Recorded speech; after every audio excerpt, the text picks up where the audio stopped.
Assalamualaikum warahmatullahi wabarakatuh.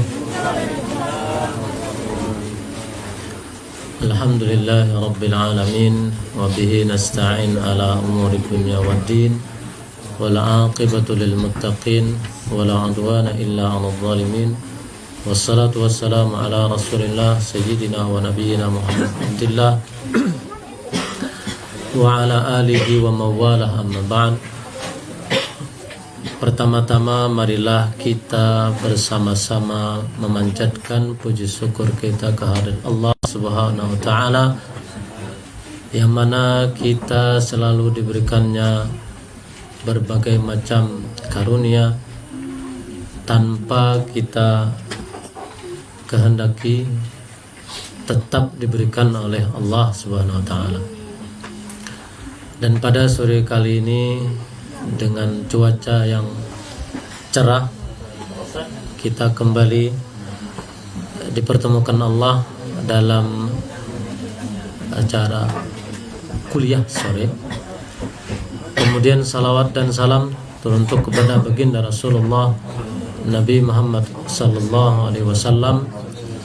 Dengan perantaraan beliau kita menjadi orang-orang yang beriman di akhir zaman. Baik, pada sore kali ini saya akan menyampaikan tentang mata kuliah manusia sebagai khalifah Allah di muka bumi. Sebenarnya hari ini jadwalnya Ustadz Abu, cuma karena beliau lagi pulang maka saya menggantikan. Baik, mari kita lihat apa itu khalifah Allah di muka bumi.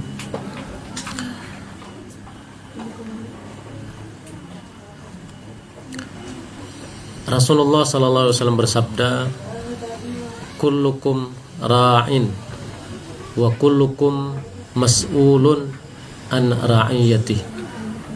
Hadis riwayat Bukhari Muslim. Setiap kalian adalah pemimpin, dan setiap pemimpin akan dimintai pertanggungjawaban atas yang dipimpinnya. Minimal kita memimpin diri sendiri, tetap dipertanggungjawabkan.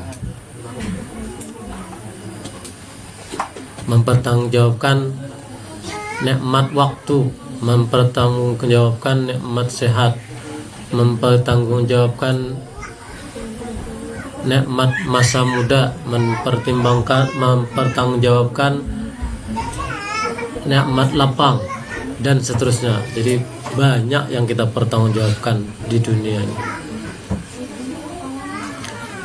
Kita lanjut. Artinya manusia punya amanah,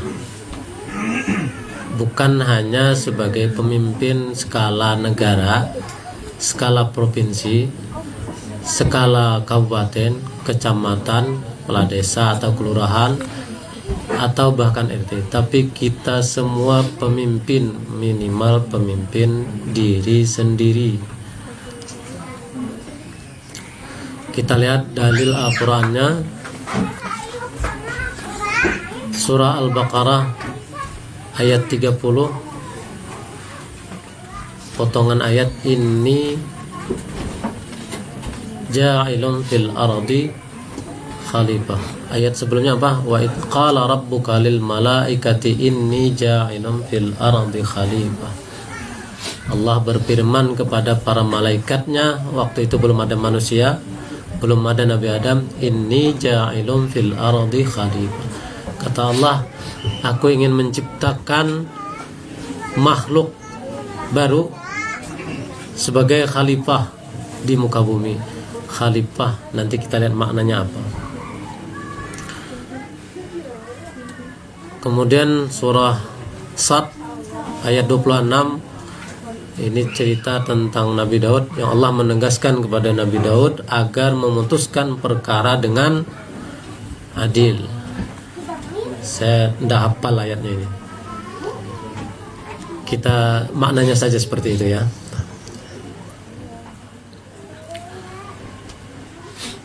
Nah, kita lanjut ke pembahasan makna khalifah itu sendiri.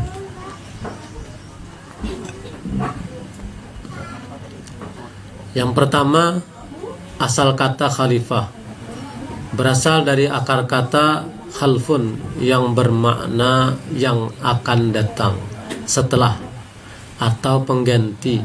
Jadi secara bahasa, khalifah bermakna wakil atau pengganti. Jadi wakil, pengganti, atau penerus tugas dari pihak sebelumnya. Kalau dari makna ini berarti ada khalifah di muka bumi sebelum manusia. Yang kedua adalah Al-Quran, surah Al-Baqarah ayat 30 tadi, yang bunyinya kurang lebih, wa id qala rabbuka lil malaikati inni ja'ilun fil ardi khalifah. Ingatlah ketika Tuhanmu berfirman kepada para malaikat, sesungguhnya aku hendak menjadikan khalifah di muka bumi. Nah, ada ayatnya, surah Sad ayat 26, ya Dawud inna ja'alnaka khalifatan fil ard fahkum bainan nasi bil haqqi wa la tattabi'al hawa fayudillaka an sabilillah innal ladhina yudilluna an sabilillahi lahum adabun syadidun bima nasu yawmal hisab. Yang artinya Allah berfirman, wahai Daud, sesungguhnya kami menjadikanmu khalifah. Di sini dimaknainya penguasa di bumi, maka berilah keputusan perkara di antara manusia dengan hak, dan janganlah mengikuti hawa nafsu, karena akan menyesatkan engkau dari jalan Allah. Sesungguhnya orang-orang yang sesat dari jalan Allah akan mendapatkan azab yang berat karena mereka melupakan hari perhitungan. Ini diantara dalil tentang kekhalifahan tadi. Kemudian makna khalifah di muka bumi, khalifatan fil ard. Para ulama menafsirkan khalifah di muka bumi dengan beberapa makna. Yang pertama, wakil Allah untuk memakmurkan bumi. Jadi khalifah itu maknanya memakmurkan bumi. Jadi manusia diberi amanah untuk mengelola, memelihara, dan memakmurkan bumi dengan aturan Allah. Ini berarti manusia bukan pemilik mutlak. Jadi hari ini manusia yang diberi kekuasaan seakan menjadi pemilik mutlak bumi. Jadi saenake dhewe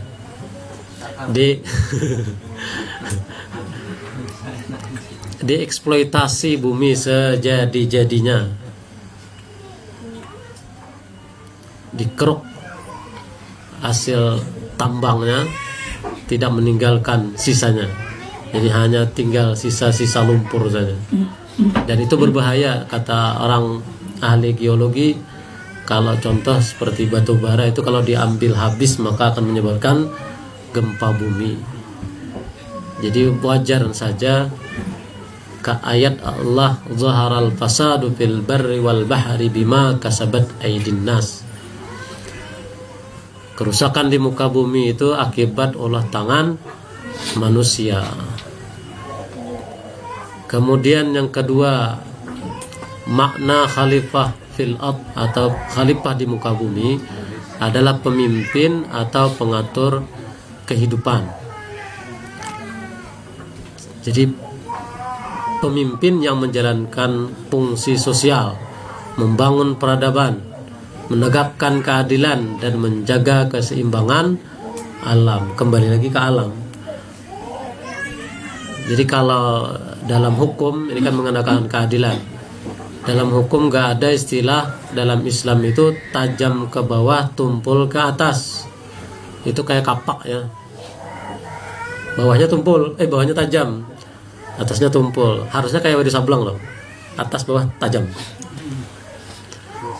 212. Jadi atas bawah tajam. harusnya. Tapi kenyataannya kita hari ini lebih banyak tajam ke bawah, tumpul ke atas. Jadi keadilan keadilan itu belum tegak hari ini. Wajar, sesuai hadis Nabi, kita ini masuk tapi ini sudah di ujung ya, di ujung masa mulkan Jabarian, raja-raja diktator. Kita sedang menuju ke era Khalifah Alamin Hajin Nubuwah. Tetapi ketika menunggu masa-masa itu akan terjadi banyak goncangan sesuai hadis Nabi. Tapi hari ini kita ingin belajar dulu seperti apa nanti, karena ini mungkin bahasa sederhananya. Kalau bahasa jelimetnya itu yang dibikin Kang Diki roadmap sama blueprint, itu bahasa jelimetnya. Ini bahasa sederhana yang ada di kepala kita saja, supaya kita juga memahami ini. Kemudian jadi membangun peradaban, menegakkan keadilan, menjaga keseimbangan alam. Di antara sebenarnya menjaga keseimbangan alam, kita di sini salah satu bentuk yang kita bisa terapkan dalam menjaga keseimbangan alam. Ini pahit tapi harus disampaikan. Salah satunya dalam ilmu pertanian itu, yang saya pernah baca, tanah itu semakin banyak dipupuk dengan pupuk kimia, itu semakin lama akan mati tanahnya. Hari ini kita karena terlalu dimanjakan dengan kondisi dunia hari ini, semua serba praktis. Kalau waktu saya masih kecil, orang tua zaman dulu itu mengelola tanah sawah itu pakai apa namanya, yang kayak parang yang apa namanya, yang tajak. Kalau di Kalimantan tajak namanya. Tahu di sini apa namanya? Yang tajak sama. Kayak main golok. Itu kan sederhana. Dibalik tanahnya busuk, rumputnya jadi pupuk dia. Nah, di kita rumputnya disemprot dengan herbisida, kemudian ketika ada hama disemprot dengan pestisida, ketika ada jamur disemprot dengan fungisida. Si Ida banyak ya, si Ida. Risikonya panjang ternyata. Jadi tanahnya jangka panjang akan mati, dan kita jadi dalam siklus lingkaran setan, harus beli lagi dan beli lagi dan beli lagi dan beli lagi dan beli lagi. Itu namanya siklus lingkaran setan yang diciptakan para globalis, yang makhluknya tidak terlihat secara kasat mata. Kemudian yang kedua, yang disemprot itu jangka panjangnya karena diserap oleh tanaman dan sebagiannya mengalir ke air yang mengalir, mau gak mau akan masuk ke dalam tubuh kita. Itulah yang hari ini yang menyebabkan kita mudah sakit.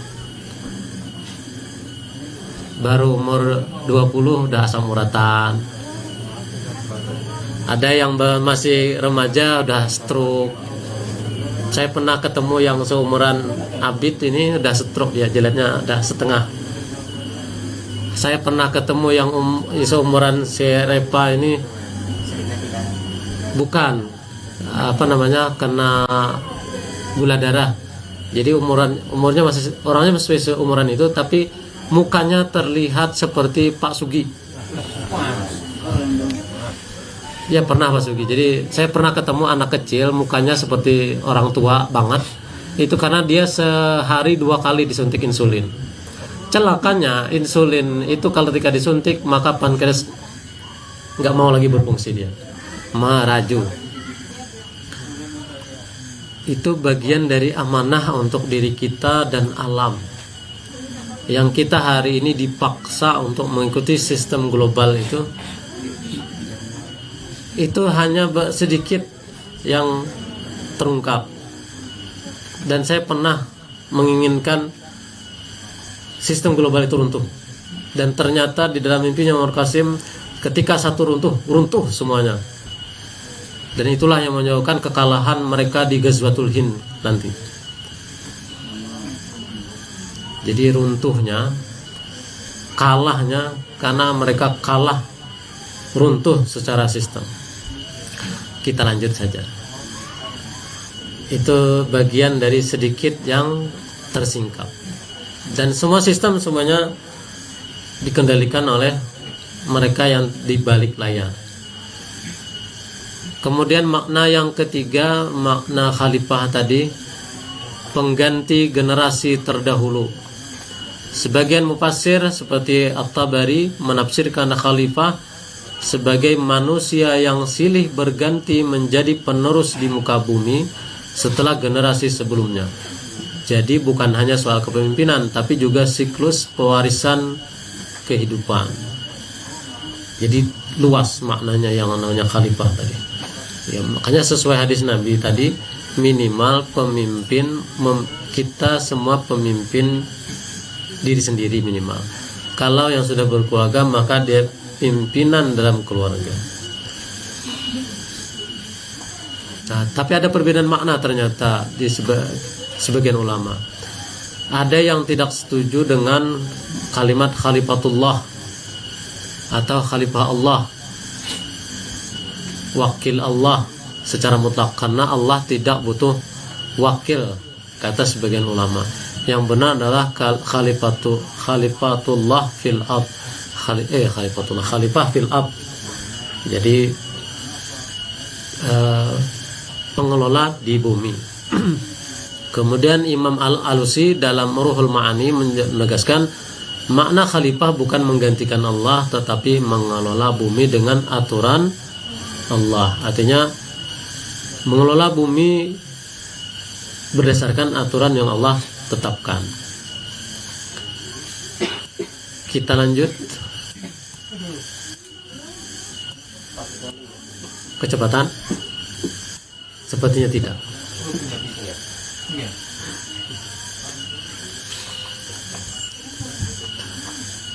Tugas utama khalifah,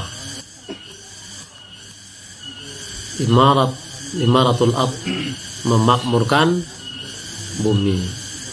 Yang terjadi hari ini bukan memakmurkan, itu mengeksploitasi. Jadi ada beda tipis kalimatnya. Yang satu eksplorasi, yang kedua eksploitasi. Nah, itu beda-beda tipis, tapi maknanya bertolak belakang. Membangun kehidupan yang bermanfaat, menjaga ekologi, pertanian, teknologi, dan seterusnya.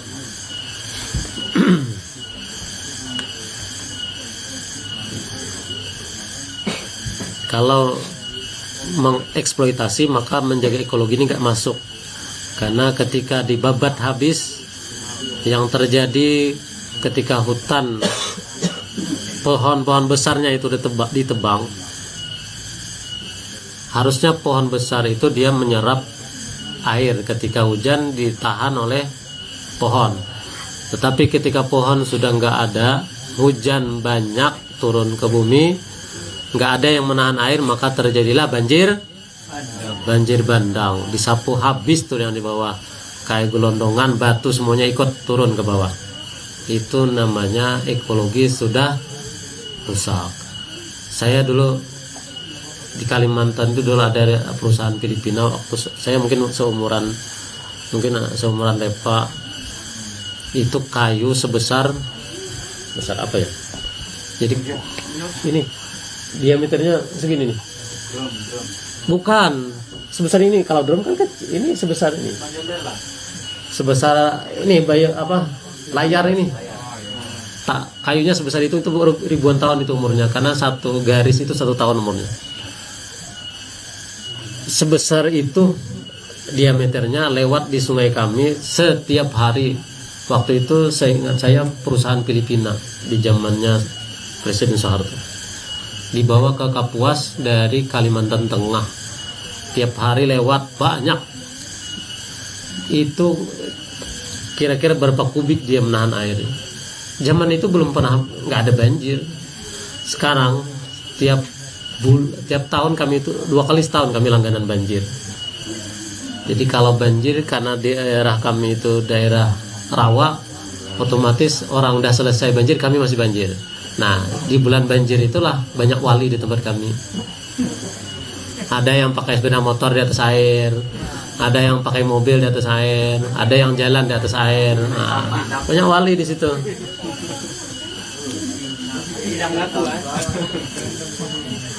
Berbulan-bulan itu Bang Jul, sampai kutu air menyerbak di kaki. Semua mahal, apalagi sekarang. Yang kedua, iqamatul adl, menegakkan keadilan, melaksanakan hukum Allah dan berlaku adil sesama manusia. Saya teringat cerita Sayyidina Ali ketika baju perangnya, zirah, baju apa? Armor kalau anak sekarang bilangnya. Armor. Baju zirah bahasa Arabnya. Zirah itu bahasa Arab, baju bahasa kita. Baju pelindung perang terbuat dari besi. Itu dicuri oleh orang Yahudi kalau nggak salah. Tapi karena jadi ketika bersidang di pengadilan, argumentasinya Sayyidina Ali kalah, nggak cukup bukti. Ya udahlah, kata Sayyidina Ali, saya mengalah. Nah, disitulah ternyata letak keindahannya. Si Yahudi tadi mengakui, malah dia jadi berbalik. Jadi dalam hukum itu, ketika bukti tidak kuat, itu nggak boleh dijadikan hukum. Jadi kalau yang melihat cuma satu, nggak ada bukti lain, nanti dulu. Jadi dalam Islam itu jaga aturannya kuat. Contoh kayak orang menuduh orang berzina, harus 4 kan, kurang 1, yang 3 ini kena cambuk, 80 kali cambukan. Jadi Islam itu menjaga sebaik-baiknya kehormatan manusia. Jadi kalau cuma ada tanggung 1 nih, itu yang 3 kena cambuk 80 kali masing-masing. Jadi nggak boleh main-main. Mendakwa orang berzina itu kalau nggak lengkap saksinya, maka yang menuduhlah yang kena hukuman. Nah, itu Islam menjaga. Kemudian yang ketiga, ibadah. Jadi tugas khalifah, tugas pengelola bumi adalah sebagai bentuk penghambaan, bukan hanya ritual tapi juga sosial. Jadi ibadah itu terbagi 2, ada ibadah mahdhah, salat, puasa, zakat, haji, itu yang namanya ibadah mahdhah. Yang kedua, ibadah sosial atau ghairu mahdhah. Ini menolong sesama, membantu. Nah, zakat itu termasuk kategori zakat masuk juga di dalam ibadah sosial. Karena tujuan dari zakat itu mengentaskan kemiskinan. Makanya ulama-ulama kontemporer seperti Syekh Yusuf Qaradawi itu mengatakan bahwa profesi itu ada zakatnya. Contoh dokter kan banyak duitnya, makanya ada istilah zakat profesi, dan itu per bulan. Karena ilatnya itu mengentaskan kemiskinan. Karena kalau dihitung, petani kan kalau dia dapat 100 black baru ada zakat. Kalau dihitung dengan pendapatan dokter, kalah jauh. Atau eksekutif muda itu yang miliaran penghasilannya, nah itu jauh. Jadi dari hal itu, dari hukum fikih ekonomi, maka ulama-ulama kontemporer membolehkan zakat profesi. Karena fikih itu dia sifatnya menyesuaikan zaman. Kemudian yang 4, amanah dan tanggung jawab. Tidak boleh membuat kerusakan di bumi. Tadi surah Al-A'raf ayat 56, wala tufsidu fil ardi ba'da islahiha wad'uhu khawfan wa tama'a inna rahmatallahi qaribum minal muhsinin. Artinya nggak ada ya.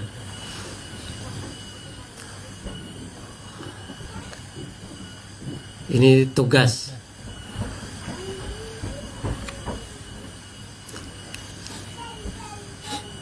Yang pertama, hubungan dengan Allah, spiritual. Menjadikan seluruh aktivitas hidup sebagai ibadah. Apa ayatnya? Wa ma khalaqtul jinna wal ins illa liya'budun. Jadi kata Allah, tidaklah kami jadikan manusia, wa ma khalaqtul jinna, jin dulu ya. Tidaklah kami jadikan jin dan manusia itu melainkan untuk beribadah. Kemudian menjaga tauhid dan tidak menyentuhkan Allah. Ini sesuai seperti yang dimimpikan Muhammad Qasim. Kenapa kita seperti dibiarkan hidup hari ini? Karena Allah lagi cemburu. Karena masih banyak kesyirikan-kesyirikan yang merajalela tanpa disadari. Kemudian menjalankan syariat, salat, zakat, puasa, haji sebagai fondasi. Yang ke selanjutnya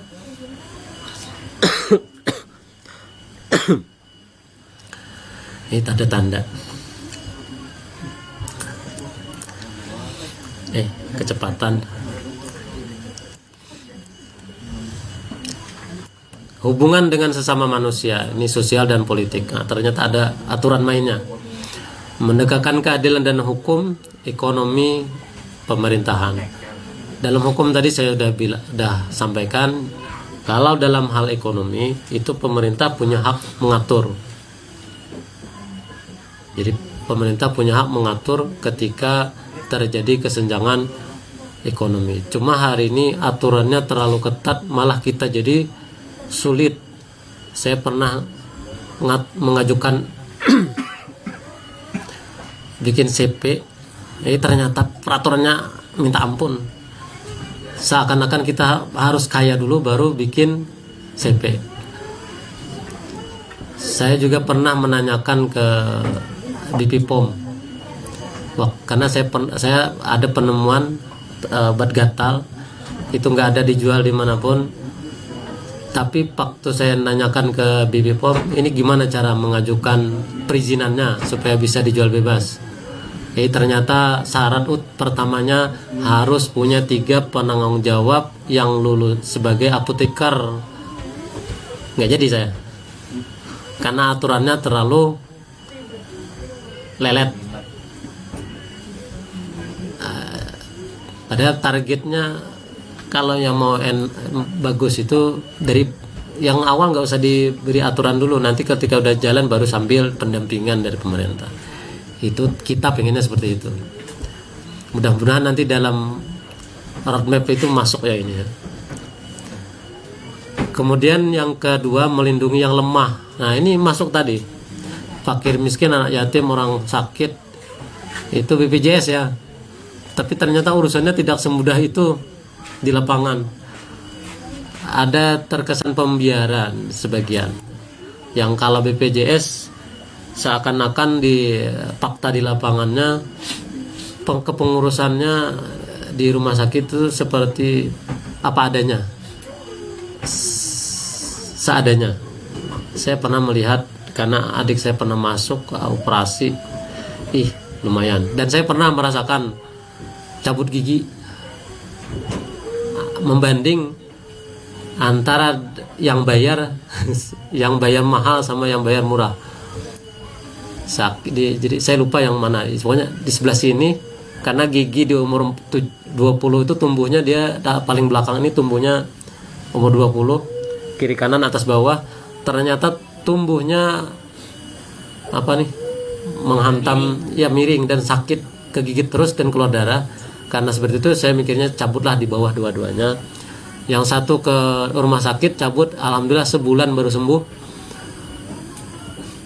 Yang kedua karena nggak pengen lagi sakit, pergilah ke dokter. Waktu itu tahun berapa saya lupa, 80.000 waktu itu bayarnya. Itu ternyata seminggu udah selesai ya. Beda bayar, beda hasil. Ini nggak masuk ini sebenarnya nih, melindungi yang lemah. Kemudian mengelola perbedaan dengan adab dan musyawarah. Kita udah lama kalau di sini alhamdulillah, tapi di luaran sana ketika ada perbedaan tuh langsung. Kadang dengan perbedaan sedikit sudah berantem. Merasa masing-masing paling benar. Padahal adabnya tanyakan dulu alasannya. Baru dicari titik temunya. Makanya ada musyawarah. Kemudian yang selanjutnya menegakkan amanah dan kejujuran dalam kepemimpinan. Ini yang ada yang nyanyi.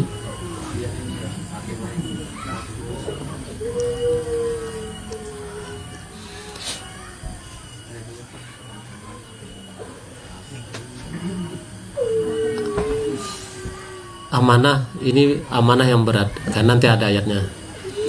Jadi kejujuran hari ini adalah barang langka, bukan barang mahal lagi, barang langka.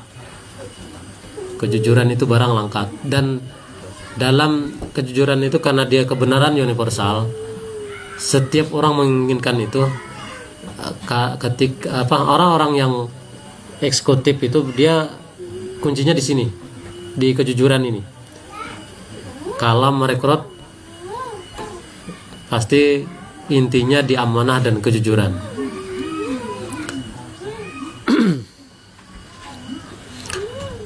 Yang selanjutnya ini beberapa tadi ya. Ini tadi tugas ya.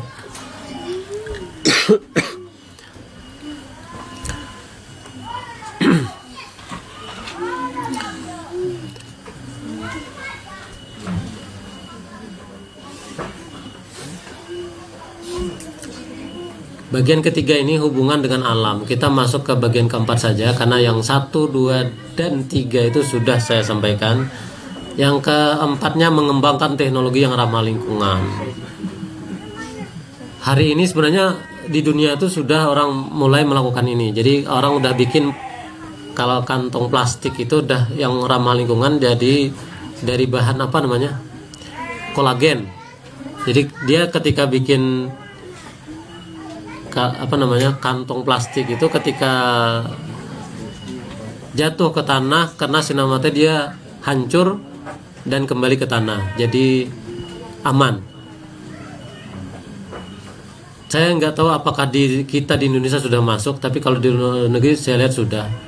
Jadi mereka menciptakan itu tanah ramah lingkungan, tidak menjadikan tanah mati, karena plastik itu ketika dia masuk ke tanah itu 30 tahun pun nggak bakalan hancur. Jadi kita di sini, karena kita perlu kesadaran masing-masing.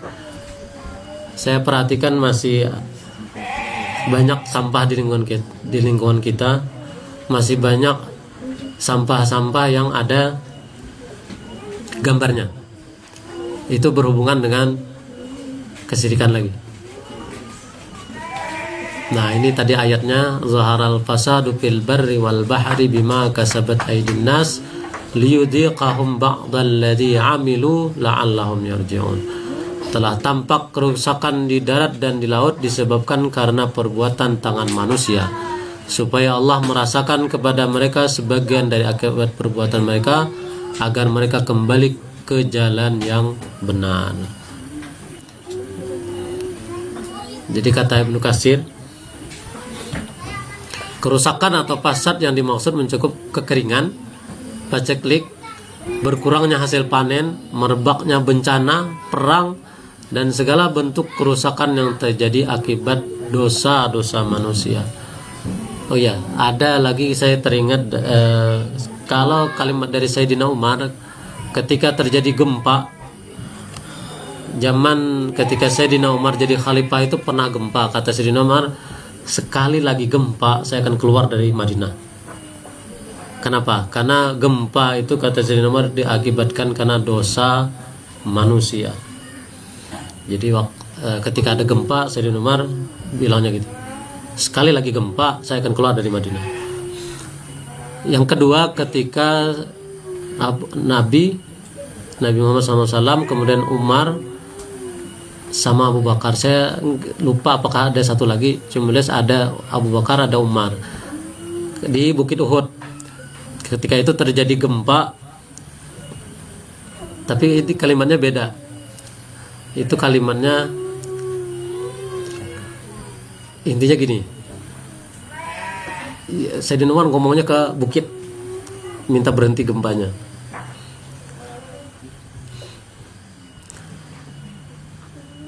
Kemudian Al-Qurtubi memanai fasad tadi adalah berkurangnya kebaikan dunia akibat maksiat. Sama ya, mirip saja.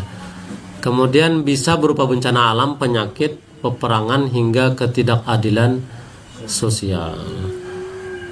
Masih sama sebenarnya, karena efek eksploitasi yang berlebihan tadi. Hanya karena segelintir oligar itu menyebabkan orang-orang yang di bawah tidak mendapatkan keadilan. Kemudian As-Sa'di, ayat ini menunjukkan bahwa maksiat memiliki dampak langsung pada alam.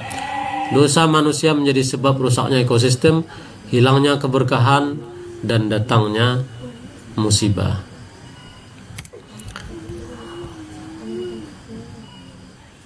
Lima menit lagi.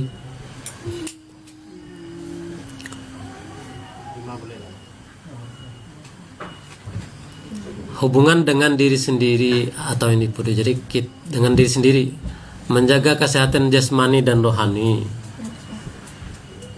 Idealnya yang masuk ke dalam tubuh kita itu yang baik, halal dan thayyib.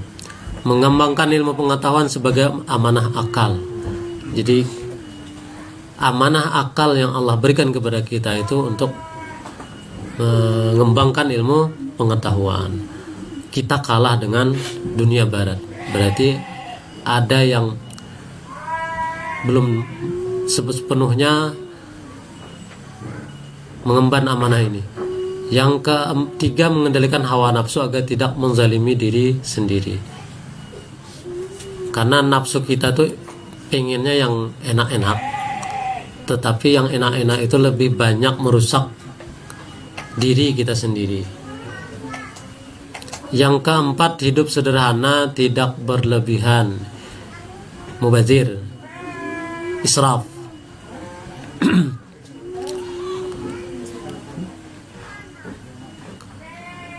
Quran surah Al-Isra ayat 26 sampai 27. Apa ayatnya nih?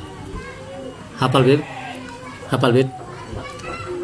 Wa atizal qurba haqqahu wal miskina wa ibnas sabil wala tubadzir tabzira innal mubadzirina kanu ikhwanash sayatin wa kana syaitanu li rabbih kafura. Apa ujungnya? Kafura ya.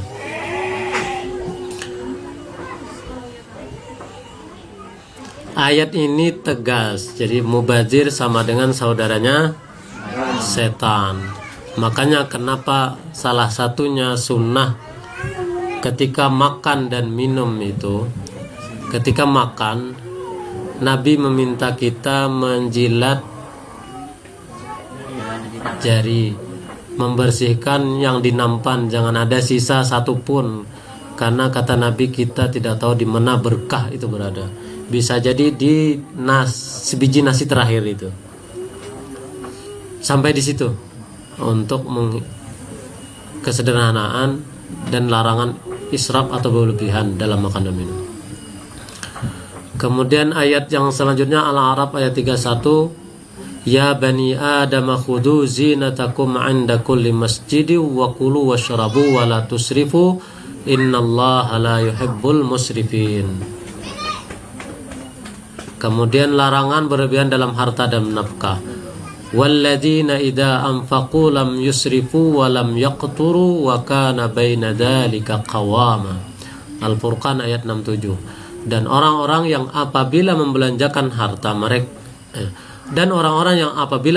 harta mereka tidak berlebihan dan tidak pula kikir.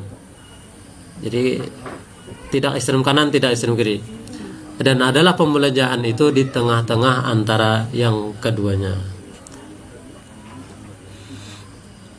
Jadi mubazir menghambur-hamburkan sesuatu pada yang tidak bermanfaat, israf berlebihan dalam hal yang halal. Contoh makan dan minum.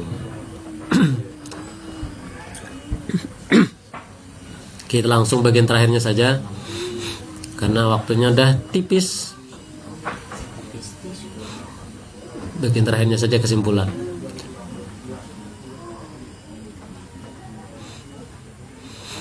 Jadi dalam politik dan hukum yang namanya khalifah itu harus adil dan amanah, ekonomi halal dan bermanfaat, lingkungan menjaga bukan merusak. Kemudian keluarga mendidik generasi saleh, ilmu dan teknologi untuk kebaikan bukan untuk kerusakan. Jadi hari ini kan untuk teknologi itu dari sisi media lebih sering kita dapat berita hoax. Kalau dari sisi teknologi yang berlebihan menyebabkan bom di mana-mana, itu kerusakan massal.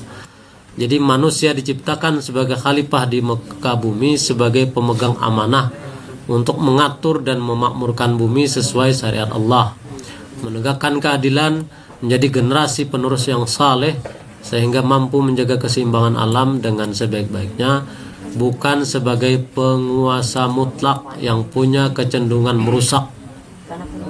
Jadi eksploitasi membabi buta. Terakhir, ini doa untuk kita. Ya Allah, jadikanlah kami hamba-Mu yang mampu menjaga amanah sebagai khalifah di bumi, menegakkan keadilan, memakmurkan bumi, dan mendidik generasi penerus dengan iman dan takwa. Amin. Terakhir ayat pengingat buat kita semua.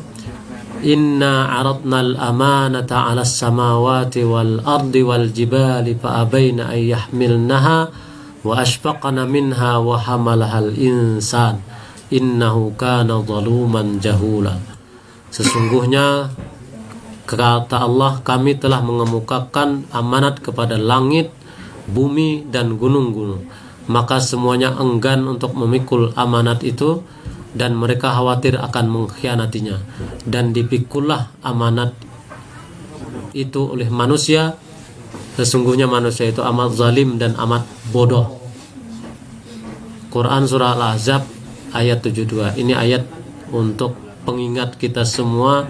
Di punggung kita ada amanat yang Allah berikan, yang harus kita pertanggungjawabkan di akhirat kelak. Demikian apa yang dapat saya sampaikan. Salah khilaf mohon maaf.